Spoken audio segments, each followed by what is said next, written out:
Focus on Christ, and my name is Bob Warrener. It's good to have you back. I'm going to do one more video on no condemnation. We've been talking over the last video teachings about no condemnation in Christ Jesus. I would really encourage you to check out the link to our YouTube channel that's in the description box below and listen to those videos.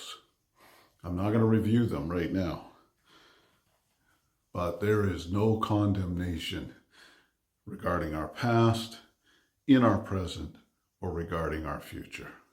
No condemnation in Christ Jesus because of the law of life that's in Christ Jesus that has set us free from the law of sin and death. I'm going to take you to John chapter 3, Jesus' own teaching that he gave to Nicodemus, who was an expert in the law, an expert in the Hebrew scriptures. He was a teacher in Israel. And Jesus has been talking to him about the story of Moses in the wilderness, when the people were bitten by fiery serpents because of their murmuring and complaining. The sting was lethal. They cried out to Moses, acknowledging their sin. Moses cried out to God. God told him to raise up a bronze serpent. Okay? And that bronze serpent represented the cursing, okay, of the sting of the viper. And when the sting of the viper was cursed, those people who looked to that bronze serpent in faith were no longer condemned to die. And he says in John 3:16, for, or in the same way, God so loved this world that he gave his only begotten Son, that whoever believes in him should not perish. They're not condemned to perish, but have eternal life. Perish means the corruption and the distortion which happens within the human nature that causes them to sin and come under the wrath of God. Eternal life is the life of God restored to the human soul that transforms that person, freeing him from the corruption of sin and transforming him into the image and likeness of God. Okay? So should not perish, but have eternal life. Okay? For God did not send his Son into this world to condemn the world, but that the world through him might be saved. That's saved, delivered, healed, preserved, transformed. The saving work of Jesus Christ. Verse 18, he who believes in him, in Jesus, is not condemned. There is therefore now no condemnation to those who are in Christ Jesus. And then Jesus says, but he who does not believe is condemned already, because he has not believed in the name of the only begotten Son of God. You see, everyone in this world has become, has a sin nature because of Adam. The scripture says in Romans 5, through one man, sin entered the world and death through sin, for all have sinned. So, this death passed to everyone, this sin nature passed to everyone because of Adam's sin. So everyone is a child of wrath, living under the power of sin, living under the dominion of darkness, under the power and influence of Satan.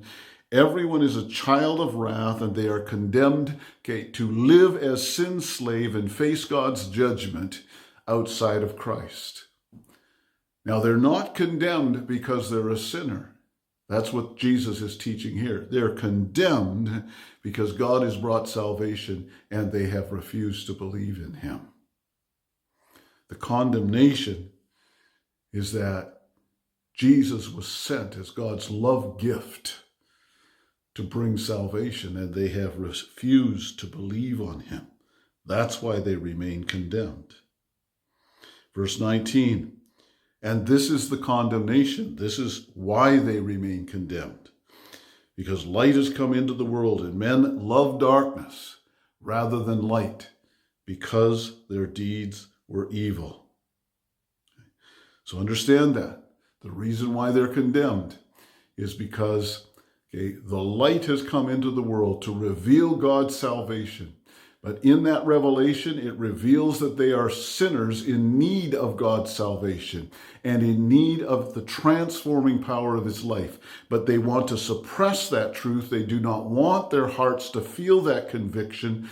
Okay? They are not interested in that transformation, so they push God out.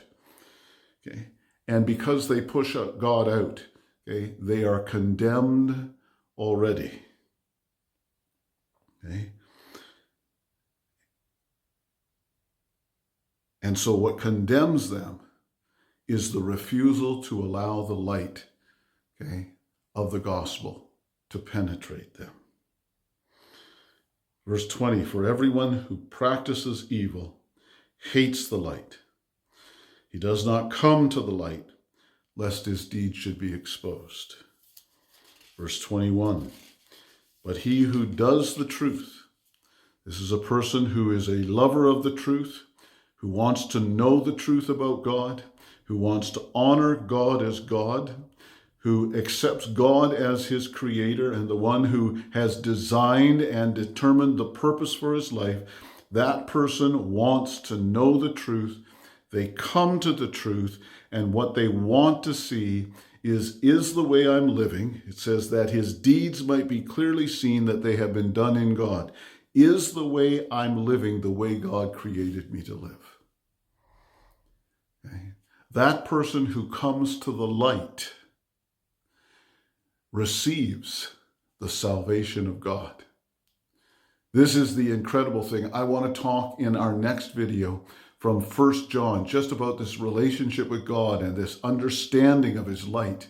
But you see, a person outside of Christ who refuses to allow the light of the gospel to come in because they do not want to be exposed or their conscience to be awakened to the fact that they are a sinner in need of salvation, that person remains condemned not because they are a sinner, but because they are refusing God's salvation, because they are suppressing the truth, because they are pushing out the light of the gospel and the light of God's love. And so they will remain condemned in their sin. They will be condemned to be a slave, and they will be condemned to experience eternal separation from God, not because they were a sinner, but because they refused to receive the light. But those of us who receive the light of the gospel, those of us who see Christ as God's expression of love and his offer of salvation, we come and we want every area of our lives exposed to that light so his salvation can come into every area that has been corrupted by sin and set us free. So we are no longer condemned to live as sin slaves, and we are no longer condemned to a future in fear of God's eternal punishment. But instead, we are living in relationship and fellowship with God and experiencing the transforming power of his life within. Oh, focus on Jesus and your heart will be filled with joy. Focus on Jesus and you will experience his salvation in ways you never thought possible. May God grant you a full revelation of Christ. Amen.